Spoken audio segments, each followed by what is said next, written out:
મારું નામ ગણેશ રવિન્દ્ર વાઘ છે। અમે લોકો રાતના ભરે અમે લગ્નમાં ગયેલા, લગ્નમાંથી હલ્દીમાંથી અમે ઘરે જતા હતા। ઘરે જઈને મેં દેવાને કીધું કે ભાઈ તું ઘરે જઈ જા। તો પછી દેવા મને કીધું કે ભાઈ આપણે થોડું શેર પડીમાં રાઉન્ડ મારીને આપણે આવીએ। અમે રાઉન્ડ મારવા ગયા, એ લોકો બધા હથિયાર લઈને તૈયાર હતા, ચાકુ બંદૂક બધી વસ્તુ લઈને તૈયાર હતા અને અમારા ઉપર હુમલો કરી દીધો। આ મારા ઉપર લાગેલું છે અને મારો એક ભાઈ મારો પછાડી બેસેલો હતો દેવા કરીને, એને આ લોકોએ જાનથી મારી નાખ્યો છે। મારવાનું કારણ એ હતું કે બહુ દિવસથી આ લોકોની આદત ચાલતી હતી, દુશ્મની ચાલતી હતી બહુ દિવસથી। આ દેવાની અને આ બાળા છીનાની દુશ્મની બહુ દિવસથી, વર્ષોથી, વર્ષ 2 વર્ષ 5 વર્ષથી ચાલતી હતી। કંઈ પૈસાની લેવડ દેવડમાં આ લોકોની મગજમારી હતી, બરાબર। અને મને બી સાહેબ માર્યું છે, મારે બી જાનથી ખતરા છે આ લોકોથી।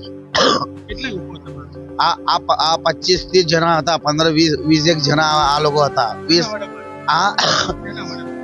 પટ્ટી આ લોકો પાસે ચાકુ, છુરીઓ હતો, પટ્ટી હતી, કોઈતા હતો અને બંદૂક બી હતી આ લોકો પાસેથી। કારણ એવું હતું, અમે લોકો ત્યાં ગયા ને, આ બસ એ લોકો ભાગવા લાગ્યા અને પછી એ લોકો હથિયાર કાઢ્યા અને અમારા ઉપર હુમલો ચાલુ કરી દીધો। અમારા હુમલો ચાલુ કરી દીધો અમારા ઉપર। અમારી માંગ એવી છે સાહેબ કે આ લોકોને જલ્દથી જલ્દ આ લોકોને જેલમાં પુરાવો અને લોકઅપમાં આ લોકોને મોકલો। જ્યાં સુધી આ લોકોને જેલમાં નહીં મોકલતો અમારા જાનને ખતરો છે આ લોકોથી। બાળા છીના અને આ લોકો 15-20ના ટોલામાં હતા, બરાબર। આ લોકો 50-100 જણા હતા। આ લોકો અમને એક જણને તો અમારા પાસેથી મારી નાખ્યા। અમે 5 જણ હતા, મારું બી મર્ડર કરી નાખવાનો હતો।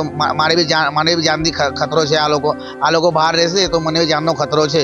આ લોકોને પોલીસ સ્ટેશનમાં તમે જલ્દી રજૂ કરાવો, આ મારી તમારા ઉપર વિનંતી છે અને આભાર।